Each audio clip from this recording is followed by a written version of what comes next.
Her perfume still hung in the air, expensive and cloying, as she wheeled her Louis Vuitton suitcase toward the security gates. She didn't even glance back at me.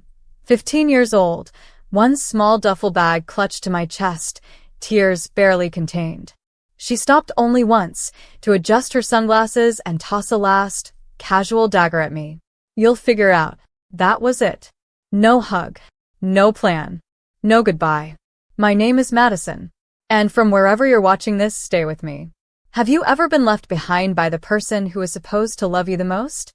I stood frozen, the chatter of the airport swallowing me. Happy families streamed past, hugging, laughing, while my mother walked off with her new husband and his two perfect children. A new family. Her family.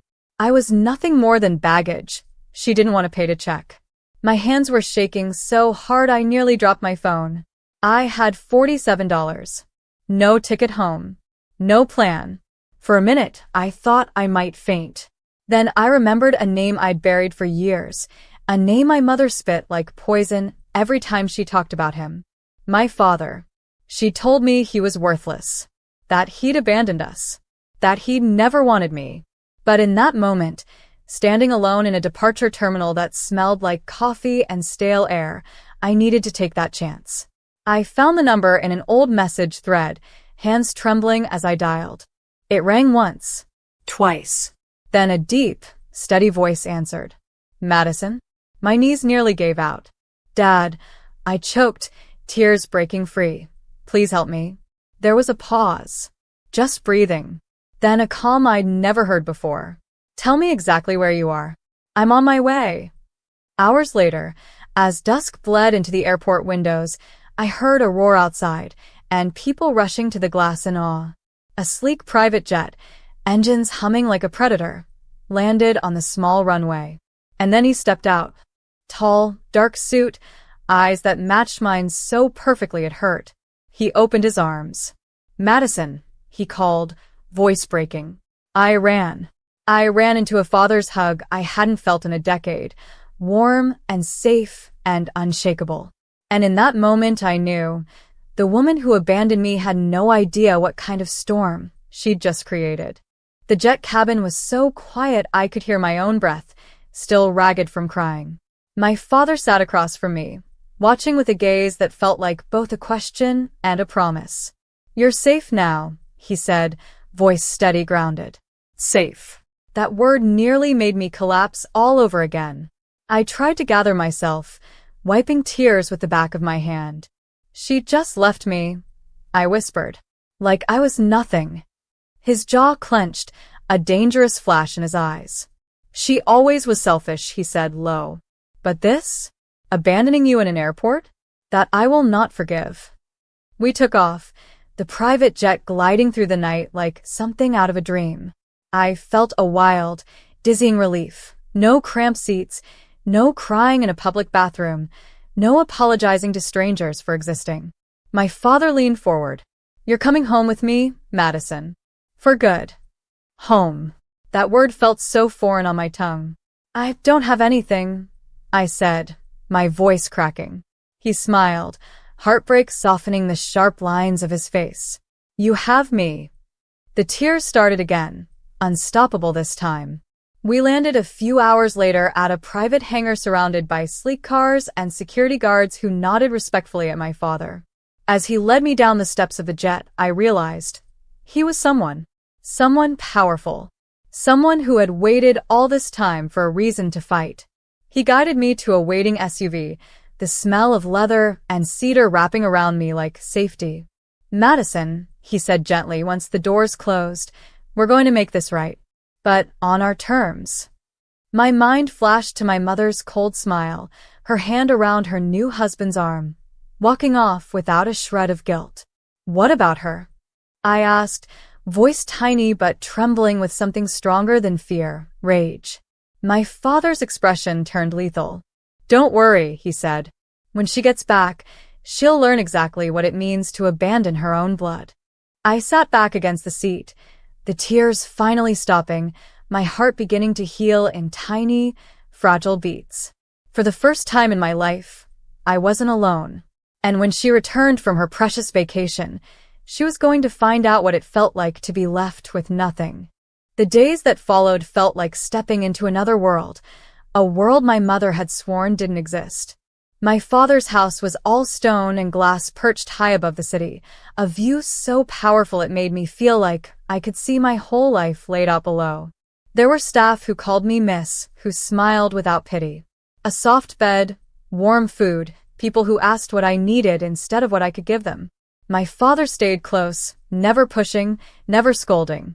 Just there, strong and protective in a way I hadn't dared to hope a parent could be. One night, I sat on the balcony wrapped in a thick blanket, looking over the city lights, my father beside me. "You deserve better," he said, voice soft but certain. My throat felt tight. She made me believe you hated me," I confessed. He went still, shoulders tense. "I never stopped wanting you. She kept you from me." The pain in those words made my heart twist. "I'm sorry," I whispered. He shook his head fiercely. "No, Madison." Never apologize for being taken from me. And then, as if he could sense the weight building in my chest, he reached for my hand. "She won't get away with this." A shiver ran down my spine. "What do you mean?" He let a dark, satisfied smile curve across his mouth. "Her new husband's a real estate investor, right? And that beautiful vacation she's enjoying?" He paused. "She paid for it with funds that aren't legally hers." I froze. He looked at me with a kind of careful pride. "I hired a legal team. When she steps back into that house, she'll find it locked, with an eviction notice taped to the door. Frozen accounts. No place to run." My heart thudded so hard I felt dizzy. You'd really do that? For leaving you like garbage in a terminal?" His eyes hardened. "I'd do worse." I leaned into his side, a tiny spark of safety blooming in my chest. That night, I slept without nightmares for the first time in years. Because my father wasn't just rescuing me. He was avenging me. 2 weeks later, it finally happened. I woke up to the buzz of my father's phone lighting up the nightstand. He glanced at the screen, then handed it to me without a word. It was my mother. Her voice was thin and strangled when I answered. "Madison? Where are you?" I could hear chaos behind her, the echo of an empty house, the panic twisting every syllable. I swallowed, steadying myself. "I'm with Dad," I said simply. She sucked in a sharp breath. "With him? After everything?" I smiled, letting her words roll right off me. "You mean after you abandoned me in an airport?" "That was a misunderstanding," she snapped, desperation leaking through her polished tone. "I thought you could manage." I laughed, a sound so raw and sharp it surprised even me. "At 15? Alone." Silence. "I came back and everything was gone," she whispered. "The locks, the money." My father was watching me, calm and proud, a steady anchor. "You should have thought of that," I told her, voice like ice. "You walked away from me." "This is my house," she screamed, her composure finally breaking. "No," I said, letting each word cut deep. "It was his house. And you lost it." She went silent again, broken, furious, trapped. "You can come back," she tried one last time. "We'll figure it out." I looked at my father, at the peaceful calm around us, at a world where I was wanted, and felt the answer settle in my bones. "No," I said softly. "I'm not coming back." And then I ended the call. My father reached out, squeezing my shoulder gently. "Proud of you," he said. Tears stung my eyes, but they were warm this time, not cold and helpless like before. "She'll be fine," he told me, voice calm. "She has to learn what being alone really feels like." I nodded, breathing easier. For the first time, I wasn't the abandoned child. I was the girl who walked away, on her own terms. The days after that call felt like walking through a new sunrise. No more waking up wondering if I was wanted. No more clutching an empty phone in the dark. I began to settle into my father's world, piece by piece. A private tutor came to help me catch up with school. I got to choose my own clothes instead of wearing hand-me-downs, felt what it meant to eat without apologizing for being hungry. My father gave me space when I needed it and held me steady when the old fears crept back in. One afternoon, I found him in his office, a quiet storm behind his desk. Papers spread across polished mahogany, legal documents and reports. "Dad," I said carefully, "what happens to her now?" He looked up, eyes thoughtful but unshaken. "Her accounts are frozen. The house is ours again. She has no way to touch your trust fund. The lawyers are making sure of that." A strange relief flooded me. She might hate me for this, I admitted, a tiny thread of guilt winding through my chest. He pushed back from his chair and came around to face me, hands gentle on my shoulders. "Madison," he said, voice heavy but certain, "you cannot carry the guilt for her choices. She left you, not the other way around." A tear slipped free, but I let it fall. "She was supposed to be my mom," I whispered. He nodded, grief flashing in his own eyes. "She was supposed to protect you. She didn't. I will." A calm strength spread through me. I realized then that love could be fierce and gentle at once, and that someone could fight for me without making me feel small. Later that night, I lay in my new room, warm and safe, no shadows in the corners.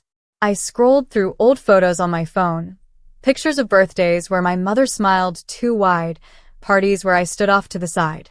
I deleted them one by one, and when I finally put the phone down, I felt a weight lift that had been chained to me for years. My life didn't belong to her anymore. It belonged to me. A week later, a letter arrived, official, cold, stamped with legal threats.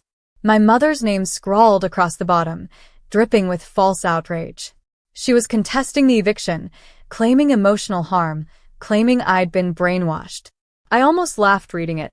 My father sat calmly across from me, skimming the pages, unbothered.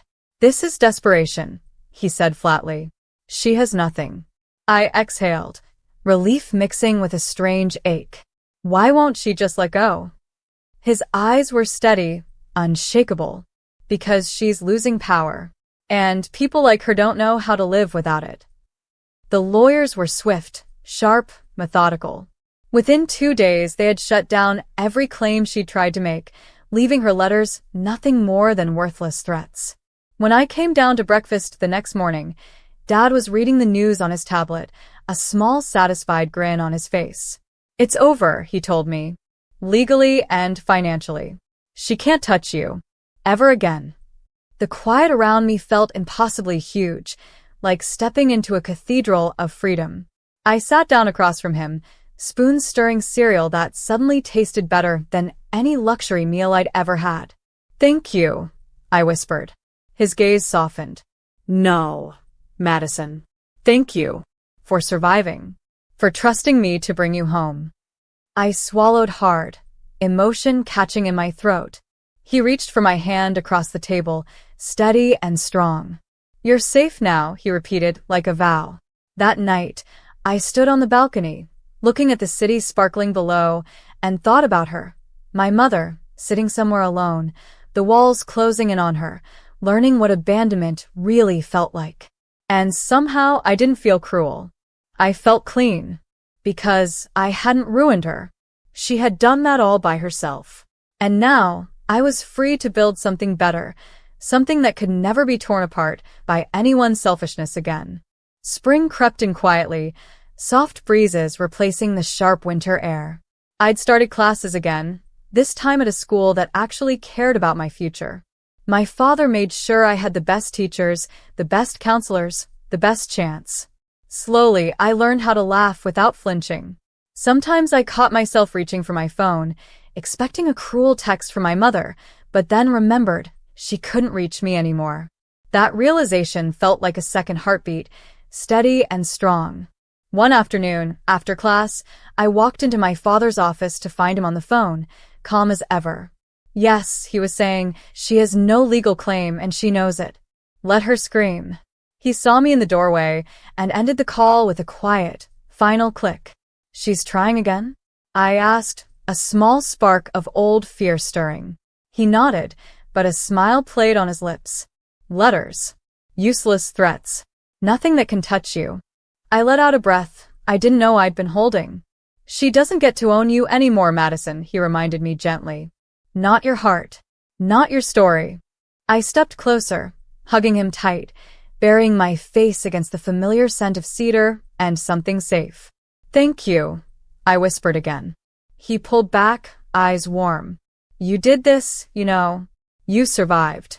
I'm just giving you the place you always deserved. His words sank deep, planting something powerful inside me. That night, I dreamed of her, my mother, standing at the airport, her designer suitcase in hand, but no one left to abandon. I woke up feeling light, untethered.